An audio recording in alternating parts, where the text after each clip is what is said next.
¿Qué tal, muchachos? Soy Mazámbula y estamos en una nueva clase de biología. Hoy vamos a tener estos temas que pareciera que no tienen nada que ver, pero se van a traslapar. Nosotros nos quedamos viendo acerca de la microbiología, cómo es que estos estudios se llevan a cabo, e incluso hablamos con una astrobióloga. Hoy vamos a revisar qué ocurre con estas relaciones entre la célula y el ADN. Posteriormente vamos a entrevistar al ADN, porque sí se puede hacer. Pero, por lo mientras, vamos a empezar a estudiar qué es esto de los genes, cómo funcionan y por qué aportan al estudio de la biología. Bueno, para poder empezar a hablar acerca de los genes tenemos que revisar de qué se trata de los genes o qué es un gen. Y vamos con nuestro amigo el buen Ultraman, quien nos va a dar las definiciones de la genética, los genes y qué es esto del ADN. Acompáñenme a verlo.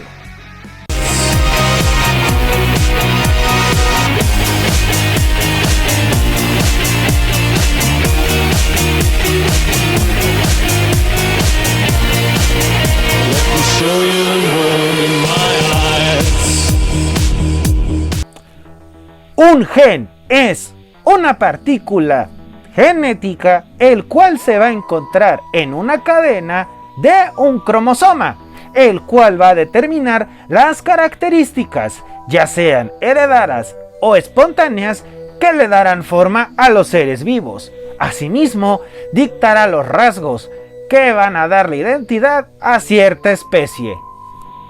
Así como lo oyen, el gen se va a encargar de dictaminar cómo va a ser en cuanto a la distribución del cuerpo, rasgos de identidad y dimorfismo en un ser vivo, mientras que la genética es aquella rama de la biología que va a estudiar las interacciones de los genes, cómo funciona el ADN y ARN y la disposición de estos en los seres vivos y cuáles son aquellas leyes hereditarias. La genética, muchachos, va a enseñarnos qué interacciones tienen las cadenas de ADN entre especies y cuáles son aquellas características que pueden resultar heredables y también la manipulación de estos. Todo esto lo seguiremos viendo en próximos videos. Soy Ultraman y nos vemos en la próxima. Bueno, ahora que nosotros tenemos ya la definición, podemos arrancar de lleno con nuestro programa. ¿Qué ocurre con los genes y por qué son importantes para el estudio de la biología? Vamos a ver este pequeño clip en donde veremos por qué se estudia en específico esta rama de la biología y por qué nosotros podemos comprender no tan solo a los seres vivos y lo que lo conforman, sino también podemos rastrear el origen de la vida. Acompáñame a verlo.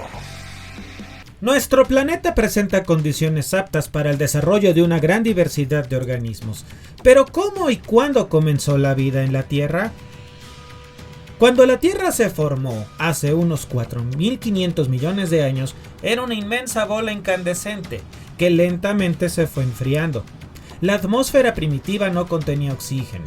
Estaba formada por otros gases como el metano, amoníaco, hidrógeno y vapor de agua.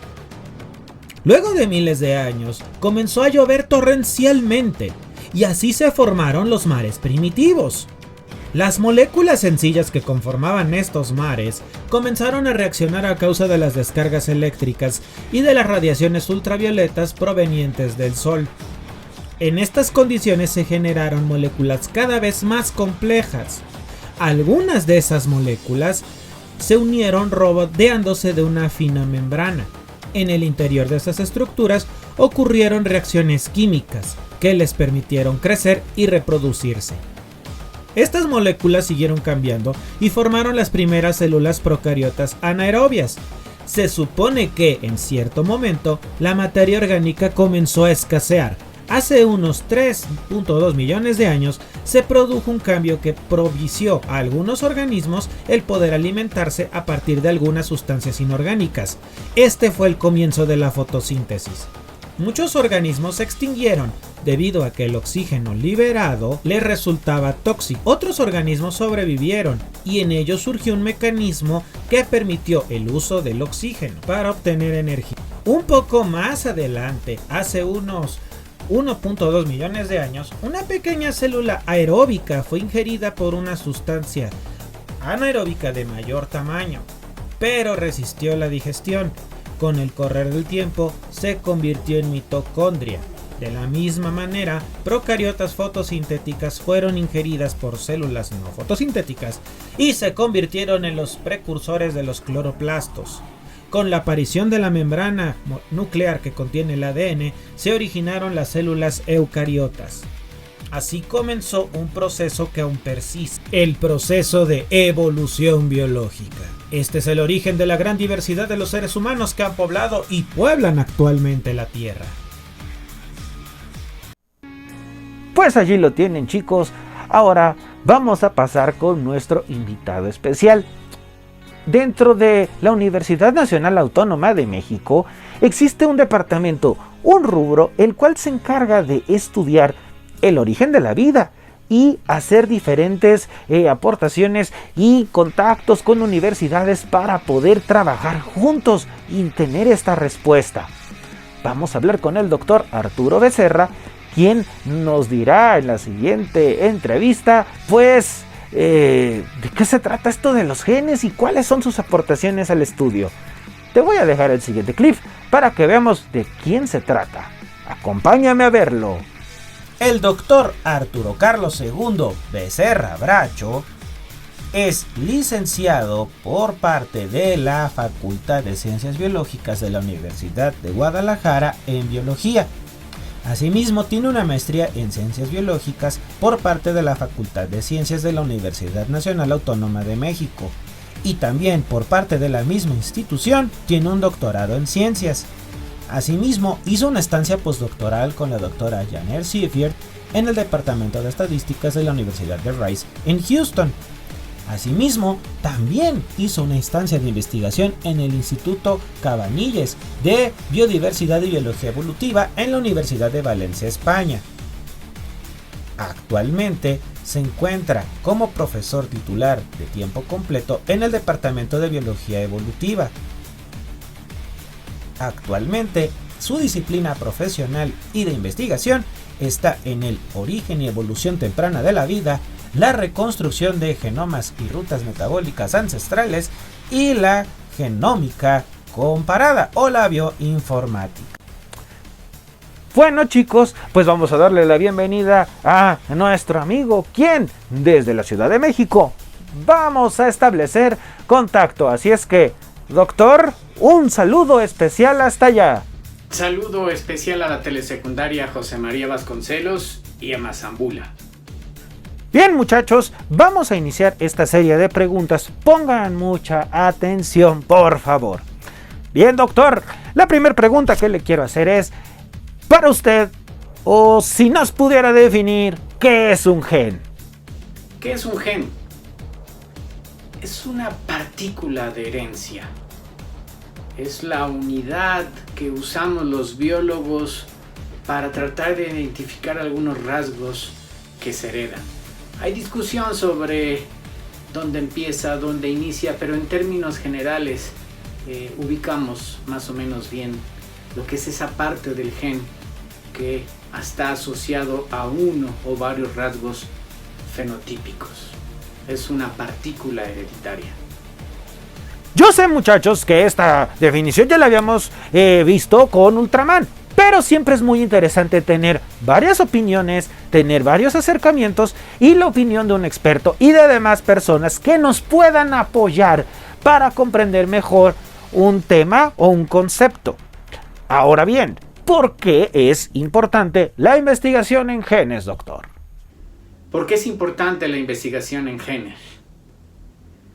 La investigación con genes y en genes es una rama muy amplia que puede ser aplicado en medicina, en evolución, en pandemias y en este caso es muy importante porque es una manera de inferir cosas que ocurrieron hace mucho tiempo, como es mi área de estudio. Muy interesante. Chicos, hemos estado revisando esta parte del ancestro común y tenemos aquí al experto. Así es que, doctor, ¿cómo define usted al ancestro común y cuál es su importancia? Desde que Darwin propuso su teoría evolutiva, se desprende de ella que todos los seres vivos estamos relacionados entre sí. Es decir, tenemos ancestría común. Y si eso lo llevamos al extremo, todos los seres vivos estamos relacionados. Y eso quiere decir que en algún momento hubo una población ancestral de la cual se derivan todos los seres vivos actuales. Entender cómo es ese organismo es entender cómo sería el ancestro común. Ese organismo sería el ancestro común. Y eso es importante porque nos permite entender muchos aspectos de la biología evolutiva y porque aprendemos mucho en el trayecto de estudiarlo o inferirlo. ¡Fascinante! Oiga, ¿y usted considera que este estudio y estas investigaciones nos pueden ayudar a comprender mejor la realidad? Esa es una pregunta casi de corte filosófico, pero ciertamente entre más conozcamos la naturaleza, entre más entendamos las relaciones de las cosas que existen en el momento, pero que también inferimos que pudieron existir en el pasado, tendremos una visión más completa de la realidad. ¿Lo lograremos o no? ¿Quién sabe? Eso lo dirán los filósofos y quizás digan que no, pero al menos cada vez entendemos un poco mejor, entre más datos tenemos, incluye el proceso evolutivo. Muy interesante. Oiga, ¿y qué campos se han beneficiado de esta investigación? Como lo he mencionado, la medicina, la biología evolutiva, la biología en general se beneficia en el estudio de las relaciones filogenéticas y por ende de la reconstrucción de los primeros seres vivos o en especial del ancestro común de todos los seres vivos. ¡Fascinante! Oiga, ¿y cuáles son estas conclusiones o aportaciones que se esperan de estos trabajos de investigación? Esperamos tener una reconstrucción más o menos completa, aunque es imposible, siempre vamos a tener baja resolución de las cosas del pasado, pero grosso modo esperamos tener una idea de cómo era el ancestro común y cuáles son los genes más antiguos, las rutas metabólicas más antiguas y cómo se fueron derivando entre lo que fueron bacterias, luego arqueas y ahora nosotros los eucariontes. Fascinante, muy interesante, chicos. Espero por favor estén tomando nota porque estas aportaciones son muy buenas, muy interesantes y pues se están dando el tiempo para ayudarnos tanto al canal como a ustedes, muchachos, para poder entender mejor todos estos temas. Bueno, ¿y cuáles son estas nuevas preguntas que han surgido a partir de estos hallazgos y cómo esperan resolverlas?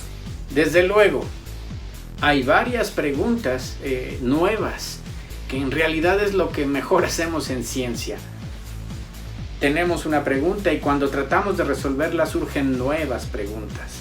Y en el caso de la evolución temprana, desde luego, han surgido preguntas sobre si los primeros seres vivos eran hipertermofílicos y vivían a altas temperaturas, si además eran de DNA o de RNA, qué tan cercanos estaban al origen de la vida, el primer ancestro era más parecido a una bacteria o más parecido a una arqueobacteria, y así muchas y muchas preguntas surgen a partir del entender cómo sería el ancestro común de todos los seres vivos. Oiga, ¿y qué información podría obtenerse después? Afortunadamente, cada vez tenemos más datos en biología. La genómica y recientemente bancos de datos con estructuras terciarias de proteínas nos permite tener información y nos permite hacer también, al tener computadoras más potentes, más cálculos que nos dirían una reconstrucción parcial pero con alguna robustez en algunos puntos del proceso evolutivo. Y eso es lo que esperamos, tener más y más datos en ese sentido. Muy bien. Pues allí lo tienen, muchachos. Oiga, ¿y qué lecturas pudiera recomendar a los jóvenes que nos ven? Les voy a enviar con su maestro una serie de lecturas que les van a ayudar a entender un poco más o aprender un poco más sobre este tema. Pues chicos, observen nada más la magnitud de estos estudios y lo interesante que pueden llegar a ser. Oiga, ¿pudiera, por favor, platicarnos acerca de su quehacer actual y en qué consiste? Yo soy biólogo y me interesa la evolución. En especial, ¿cómo eran los primeros seres vivos? ¿Qué ocurrió después del origen de la vida? ¿Cómo se formaron las primeras células? ¿Los primeros metabolismos? ¿Qué tipo de material genético usaban? ¿Y cómo se fueron divergiendo hasta llegar a una célula eucarionte? Son parte de las preguntas a las que me dedico. Y para ello, usamos herramientas bioinformáticas. Es decir, datos que están en las computadoras y que comparamos. Y eso, en los últimos años, abre líneas y líneas de investigación de una manera accesible gracias al internet en casi todos lados. Pues allí lo tienen, muchachos. Muchísimas gracias por su tiempo, por estar con nosotros. Le enviamos un saludo cordial desde acá, desde la zona serrana de Zongolica. Quiero despedirme de todo el grupo. Muchas gracias por escucharme y sepan que pueden consultarme cuando así lo necesiten y espero les haya servido de algo la información que les di. Pues allí lo tienen, chicos. Pues como pudieron ver, este tema es bastante extenso, hay cuestiones muy interesantes de revisar y que vale la pena poner a debate. ¿Hasta dónde el ser humano puede meter mano en la naturaleza y poder manipular estas leyes? ¿Cuáles son esas implicaciones que se buscan verdaderamente? Porque, chicos, se habla de la cuestión en lo transgénico, en los alimentos y demás, pero ¿qué pasaría en los seres humanos? ¿Es bueno meter mano en ello? Yo se los dejo allí nada más para que lo piensen o para debate en clase. Así es que nos estamos viendo en la próxima porque vienen ciertos videos en donde hablaremos del ADN, en donde hablaremos acerca de, qué ocurre en el ser humano, cómo tenemos estas propensiones, cómo se pueden repetir ciertos patrones y cómo se pueden estudiar. Así es que, insisto, no te lo pierdas. Soy Mazámbula y nos vemos en la próxima.